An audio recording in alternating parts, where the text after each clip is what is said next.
বিসমিল্লাহির রহমানির রহিম। আজকের এই নির্বাচনী জনসভা উপলক্ষে এই নির্বাচনী সভায় উপস্থিত জনাব মির্জা ফখরুল ইসলাম আলমগীর সহ আমার সহকর্মীবৃন্দ এবং আমার সামনে উপস্থিত বিশেষ করে এই ঠাকুরগাঁ জেলার সহ আশেপাশের এলাকার উপস্থিত প্রিয় ভাই ও বোনেরা, আসসালামু আলাইকুম। আসসালামু আলাইকুম। কেমন আছেন আপনারা? মা বোনেরা কেমন আছেন? আলহামদুলিল্লাহ। প্রিয় ভাই বোনেরা, আজ বহু বছর পর এই ঠাকুরগাঁর মাটিতে আমি আবার আসতে পেরেছি, সেজন্য আল্লাহর কাছে হাজার লক্ষ কোটি শুকরিয়া। আপনাদের নিশ্চয়ই মনে আছে, আগে প্রায় প্রতি বছর শীতের সময় আমি এই ঠাকুরগাঁও অঞ্চলে আসতাম, পঞ্চগড় এলাকায় আসতাম, বিভিন্ন গ্রামে যেতাম, উপজেলাগুলোতে যেতাম, পৌরসভাগুলোতে যেতাম।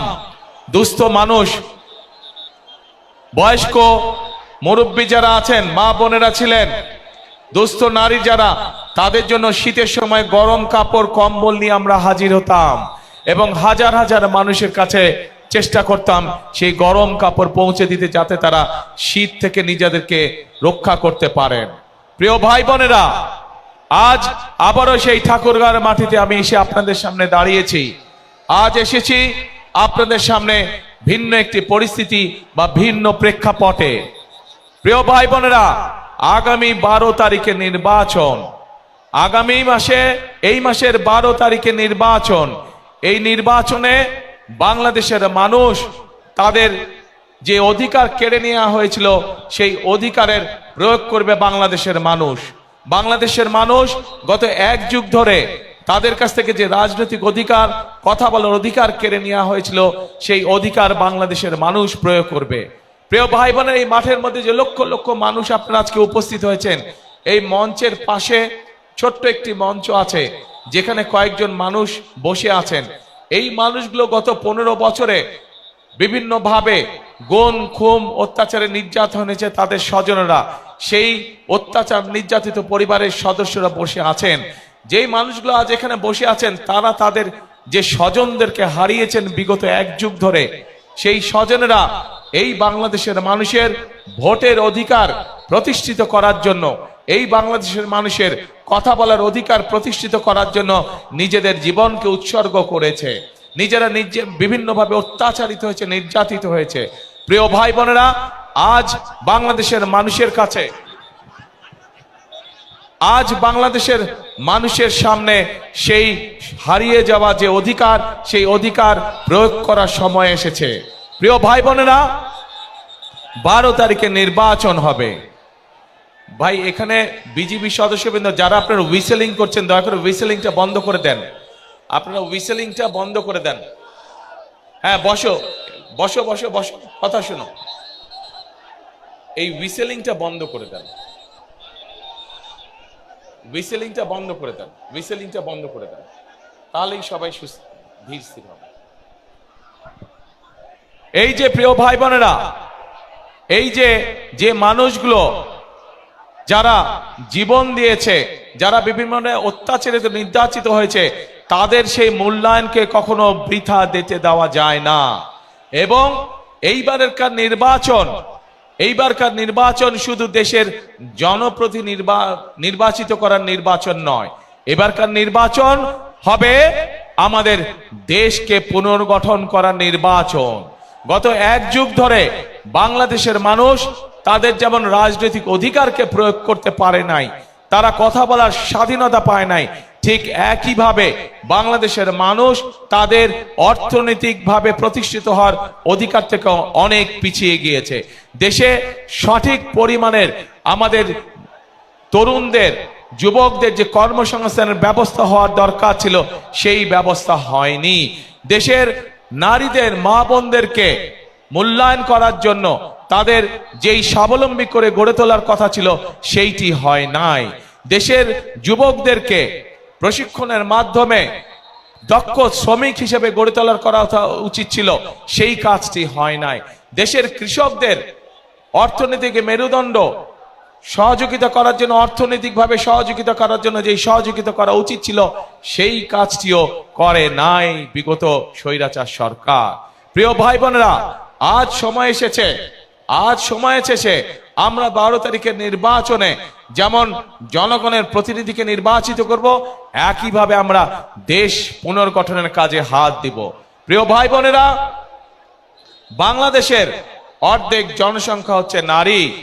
এই নারীকে যদি আমরা আমাদের কর্মের সাথে সম্পৃক্ত করতে না পারি, তাহলে কোনোভাবেই দেশকে এগিয়ে নিয়ে যাওয়া সম্ভব না। সেই জন্যই আপনারা দেখেছেন দেশনেত্রী খালেদা জিয়া যখন দেশ পরিচালনার দায়িত্বে ছিলেন, তখন ইনি বাংলাদেশের মেয়েদের শিক্ষা ব্যবস্থাকে বিনামূল্যে করে দিয়েছিলেন। আজ বাংলাদেশের হাজারো লক্ষ কোটি নারী শিক্ষার আলোয় আলোকিত হয়েছে, কিন্তু এই নারী, এই মা বোনদেরকে আমরা অর্থনৈতিকভাবে স্বাবলম্বী করে গড়ে তুলতে চাই। এবং সেজন্যই আমরা চাই যে এই যে বাংলাদেশের প্রত্যেকটি ঘরে ঘরে গৃহিণী যারা আছেন, যারা ঘরের কর্ত্রী, তাদের কাছে আমরা ফ্যামিলি কার্ড পৌঁছে দিতে চাই, প্রত্যেকটি ঘরে প্রত্যেকটি নারীর কাছে। এই ফ্যামিলি কার্ডের অধিকার হবেন এই দেশের মায়েরা, এই ফ্যামিলি কার্ডের অধিকার হবেন এই দেশের নারীরা। এবং এই ফ্যামিলি কার্ডের মাধ্যমে আমরা প্রত্যেকটি নারীর কাছে তার সংসার যাতে উনি স্বাচ্ছন্দ্যে পরিচালনা করতে পারেন, তার জন্য আমরা একটি প্রতি মাসে সহযোগিতা তার কাছে পৌঁছে দিতে চাই। প্রিয় ভাই বোনেরা, প্রিয় ভাই বোনেরা, এই ফ্যামিলি কার্ডের মাধ্যমে আমাদের দেশের নারীরা ধীরে ধীরে অর্থনৈতিকভাবে স্বাবলম্বী হয়ে উঠবে। আমরা শুধু নারীদেরকেই সহযোগিতা করতে চাই না, একই সাথে আমরা আমাদের কৃষক ভাইদের পাশেও দাঁড়াতে চাই সহযোগিতার হাত নিয়ে।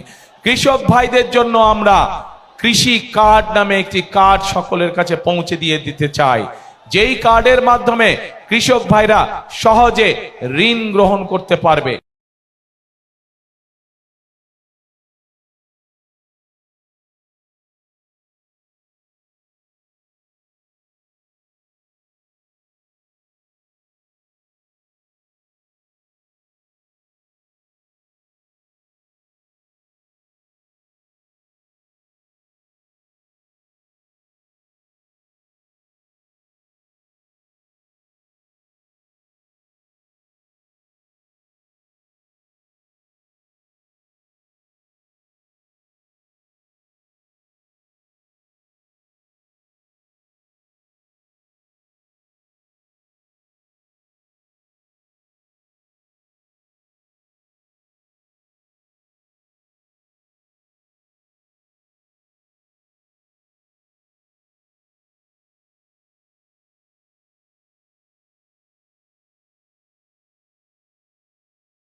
কারখানা আছে, পঞ্চগড়ে যে চা শিল্প আছে, এই শিল্পগুলোকে আবার আমরা গড়ে তুলতে চাই, যাতে করে এই এলাকার মানুষ বেকার না থাকে, যাতে করে এই এলাকার মানুষ কর্মসংস্থানের মাধ্যমে হালাল রুজি করে বেঁচে থাকতে পারে। প্রিয় ভাই বোনেরা, আমরা ঠাকুরগাঁয় ক্যাডেট কলেজের একটি দাবি আছে, এই দাবিটি আমরা চেষ্টা করব ইনশাআল্লাহ বাস্তবায়ন করার জন্য। প্রিয় ভাই বোনেরা, আগেই বলেছি আমি যে স্থানীয় যে কৃষিজাত পণ্য আছে, এই পণ্যগুলো অনেক সময় কৃষক ভাইদের জন্য সমস্যা হয়ে যায়, এই পণ্যগুলোকে তারা ঠিকভাবে প্রিজার্ভ করতে পারে না। সেই জন্য এই সমগ্র এলাকায় ঠাকুরগাঁ সহ, পঞ্চগড় সহ, দিনাজপুর এলাকায় আমরা বিভিন্ন জায়গায় যেখানে যেখানে প্রয়োজন আমরা কৃষকদের উপযোগী করে হিমাগার তৈরি করতে চাই, যেন তারা তাদের উৎপাদিত পণ্য সঠিকভাবে সংরক্ষণ করতে সক্ষম হতে পারে। প্রিয় ভাই বোনেরা, এই এলাকায় বহু শিক্ষিত যুবক আছে যারা আইটিতে কাজ করে থাকেন। সেই জন্য আমরা এই এলাকায় কৃষিকে যেরকম জোর দিব, কৃষির সাথে সম্পর্কিত শিল্প কারখানা যেমন গড়ে তুলব, একইভাবে যারা আইটিতে কাজ করে তাদের জন্য আইটি পার্ক বা আইটি হাব আমরা গড়ে তুলতে চাই, যাতে এলাকার ছেলেরা এলাকা থেকেই তারা তাদের কর্মসংস্থানের ব্যবস্থা করতে পারে। প্রিয় ভাই বোনেরা, এখন প্রিয় ভাই বোনেরা,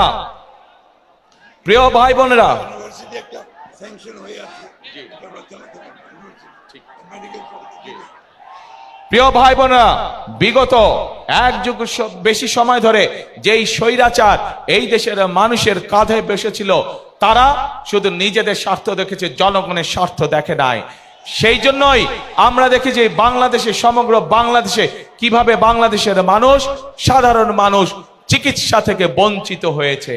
প্রিয় ভাই বোনেরা, আমরা বাংলাদেশের মানুষের কাছে গ্রামে গ্রামে বিশেষ করে মা বোনদের জন্য এবং শিশুদের জন্য চিকিৎসা ব্যবস্থা নিশ্চিত করতে চাই, এবং সে কারণেই আমরা সিদ্ধান্ত গ্রহণ করেছি যে ইনশাআল্লাহ বিএনপি আপনাদের ভোটে আল্লাহর রহমতে সরকার গঠন করলে আমরা হেলথ কেয়ারার নিযুক্ত করব, যাদের দায়িত্ব হবে গ্রামে গ্রামে গিয়ে মা বোনদের এবং শিশুদেরকে ঘরে বসে চিকিৎসা সুবিধা প্রদান করা, এবং একই সাথে এই এলাকার মানুষ যাতে আরো ভালো চিকিৎসা পায়, সেই জন্য মেডিকেল কলেজের যে দাবিটি আছে ইনশাআল্লাহ সেটিও আমরা বাস্তবায়ন করব। প্রিয় ভাই বোনেরা, এই এলাকার মানুষ যাতে উচ্চ শিক্ষায় শিক্ষিত হতে পারে এবং নিজেকে গড়ে তুলতে পারে, তার জন্য পাবলিক ইউনিভার্সিটির একটি বিষয় আছে, সেই বিষয়টিকে ইনশাআল্লাহ আমরা দেখব।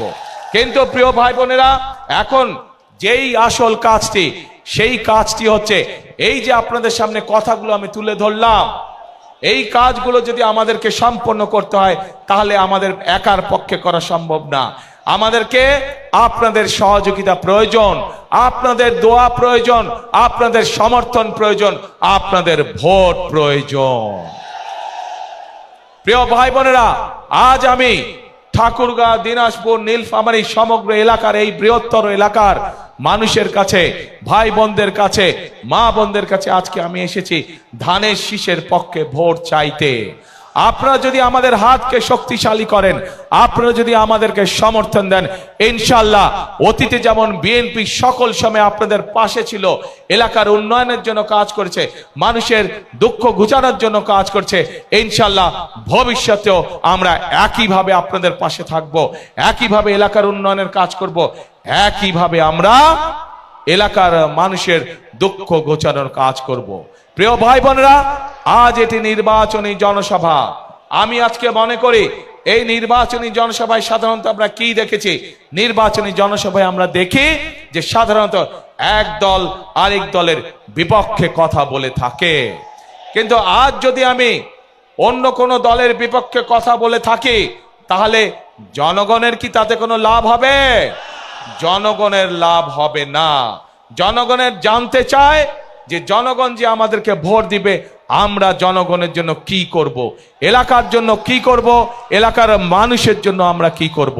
সেই জন্যই আজকে আপনাদের সামনে আমরা আমাদের দলের যে পরিকল্পনা, সেই পরিকল্পনাগুলো আমরা আপনাদের সামনে তুলে ধরেছি, এবং এই পরিকল্পনা তুলে ধরার মাধ্যমেই যেই কাজগুলো করব সেই কাজগুলো করার মাধ্যমে আজ আপনাদের সমর্থন আমরা প্রত্যাশা করছি, আপনাদের সমর্থন আমরা আশা করছি। প্রিয় ভাই বোনেরা, এই দেশটি বাংলাদেশটি হচ্ছে 20 কোটি মানুষের দেশ। আমরা সকল সময় একটি কথা বিশ্বাস করি, দেশনেত্রী বেগম খালেদা জিয়া এত নির্যাতনের পরেও উনি একটি কথাই বলতেন যে এই দেশই হচ্ছে তার প্রথম এবং তার শেষ ঠিকানা। বিএনপির প্রত্যেকটি নেতাকর্মী, শহীদ জিয়ার প্রত্যেকটি সৈনিক, খালেদা জিয়ার প্রত্যেকটি সৈনিক বিশ্বাস করে যে বাংলাদেশই হচ্ছে তার প্রথম এবং বাংলাদেশই হচ্ছে তার শেষ ঠিকানা। কাজেই প্রিয় ভাই বোনেরা, এই দেশ আমরা বিশ্বাস করি জনগণই সকল ক্ষমতার উৎস, এবং যেহেতু আমরা বিশ্বাস করি জনগণই সকল ক্ষমতার উৎস, সেই জন্য আমরা জনগণের সামনে এসে দাঁড়িয়েছি। জনগণের সমর্থন নিয়ে, জনগণের ভালোবাসা নিয়ে, জনগণের শক্তিতে আমরা বাংলাদেশকে পুনর্গঠন করতে চাই। যেই বাংলাদেশে সাধারণ মানুষ, খেটে খাওয়া মানুষ নিরাপদে রাস্তায় চলাচল করতে পারবে, যেই বাংলাদেশে সাধারণ মানুষ নিরাপদে ব্যবসা বাণিজ্য চাকরি বাকরি করতে পারবে, যেই বাংলাদেশে মা বোনেরা নিরাপদে কর্মসংস্থানের ব্যবস্থা করতে পারবে, নিরাপদে পথে চলাচল করতে পারবে, যেই বাংলাদেশের শিশুরা, ভবিষ্যৎ প্রজন্মরা তাদের শিক্ষা ব্যবস্থা সুন্দরভাবে করতে পারবে, যাতে করে তারা মানুষ হয়ে গড়ে উঠতে পারে, যেই বাংলাদেশে তরুণ সমাজেরা, যুব সমাজের সদস্যরা তাদের লেখাপড়ার পরে কোনো না কোনো একটি কর্মসংস্থানের ব্যবস্থা করতে পারবে, তাদেরকে বেকার থাকতে হবে না। যেই বাংলাদেশে আমরা এমন একটি বাংলাদেশ চাই, যে বাংলাদেশে মানুষ অন্তত ন্যূনতম চিকিৎসা ব্যবস্থা থেকে, চিকিৎসা সুবিধা থেকে বঞ্চিত হবে না। প্রিয় ভাই বোনেরা, এইরকম যদি একটি বাংলাদেশ আমরা গড়ে তুলতে চাই, তাহলে আপনাদের প্রত্যেকটি মানুষের সহযোগিতা আমাদের প্রয়োজন, সমর্থন আমাদের প্রয়োজন। প্রিয় ভাই বোনেরা, আপনারা কি এরকম বাংলাদেশ গড়তে চান? কারা কারা এরকম বাংলাদেশ গড়তে চান? তাহলে প্রিয় ভাই বোনেরা, আমাদের কাজ একটি, কথা একটি, সেই কাজ এবং সেই কথা হলো করব কাজ। কি ভাই, করব কাজ, গড়ব দেশ, সবার আগে বাংলাদেশ। প্রিয় ভাই বোনেরা, আমরা আন্দোলন করেছি, আমরা 71 সালে যুদ্ধ করেছি, আমরা এই দেশকে স্বাধীন করেছি। 2024 সালে আমরা ছাত্র জনতার অভ্যুত্থান দিয়ে এই দেশের স্বাধীনতা রক্ষা করেছি।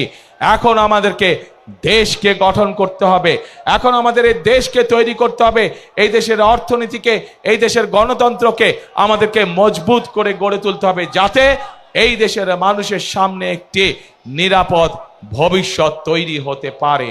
প্রিয় ভাই বোনেরা, 71 সালে আমরা যখন যুদ্ধ করে দেশ স্বাধীন করেছিলাম, তখন আমরা দেখিনি কে মুসলমান, কে বৌদ্ধ, কে হিন্দু, কে খ্রিস্টান। আমরা 2024 সালের গণ অভ্যুত্থানের জন্য যখন রাজপথে সারা বাংলাদেশের মানুষ নেমে এসেছিল স্বৈরাচারের বিরুদ্ধে, আমরা দেখিনি কে মুসলমান, কে হিন্দু, কে বৌদ্ধ, কে খ্রিস্টান। প্রিয় ভাই বোনেরা, এই দেশে হাজার বছর ধরে প্রত্যেকটি ধর্মের মানুষ আমরা শান্তিতে বসবাস করেছি। আগামী 1000 বছরেও আমরা চাই প্রত্যেকটি ধর্মের মানুষ শান্তিতে এই দেশে বসবাস করবে, যে যার যোগ্যতার ভিত্তিতে, যে যার মেধার ভিত্তিতে সামনের দিকে এগিয়ে যাবে। যে প্রত্যেককে বিচার করা হবে তার যোগ্যতা, তার মেধার ভিত্তিতে, ধর্ম দিয়ে কোনো বিচার করা হবে না তাকে। প্রিয় ভাই বোনেরা, সেই জন্য আসুন সেই রকম একটি বাংলাদেশ যদি গড়ে তুলতে হয়, তাহলে বিএনপি ইনশাআল্লাহ আপনাদের পাশে আছে। সেই রকম একটি যদি বাংলাদেশ গড়ে তুলতে হয়, বিএনপিকে বাংলাদেশের জনগণ তাদের পাশে সকল সময় পাবে। কাজে আসুন আমরা আমাদের সেই প্রত্যাশিত বাংলাদেশকে গড়ে তোলার জন্য আজকেই এই জনসভায় শপথ নেই। এই জনসভা হোক আমাদের সেই শপথের জনসভা, যেই জনসভায় আমরা শপথ নিব আমরা আগামী দিনে একটি নিরাপদ বাংলাদেশ গড়ে তুলব, যেই বাংলাদেশে সকল ধর্ম মতের মানুষ একসাথে কাজ করবে, একসাথে দেশকে আমরা গড়ে তুলব। প্রিয় ভাই বোনেরা, পরিশেষে আমি এই এলাকার উন্নয়ন, এই বাংলাদেশের উন্নয়নের জন্য আপনাদের সকলের কাছে ধানের শীষের পক্ষে ভোট চাইয়ে যাচ্ছি আপনাদের কাছে। আমি কি আপনাদের সমর্থন পেতে পারি প্রিয় ভাই বোনেরা? ইনশাআল্লাহ। এবং এই যে আমার সাথে যেই মানুষগুলো দাঁড়িয়ে আছেন আপনাদের এলাকার সন্তান, এই মানুষগুলোর হাতে আমরা দলের পক্ষ থেকে ধানের শীষকে তুলে দিয়েছি। এই প্রত্যেকটি মানুষকে আপনারা 12 তারিখ পর্যন্ত দেখে রাখবেন। 12 তারিখে এরা নির্বাচিত হলে পরে তাদের দায়িত্ব হবে 24 ঘন্টা আপনাদেরকে দেখে রাখা, এই এলাকাকে দেখে রাখা, এই এলাকার মানুষকে দেখে রাখা। আমি কি এই মানুষগুলোকে আপনাদের হাতে দিয়ে যেতে পারি? ইনশাআল্লাহ। প্রিয় ভাই বোনেরা, প্রিয় ভাই বোনেরা,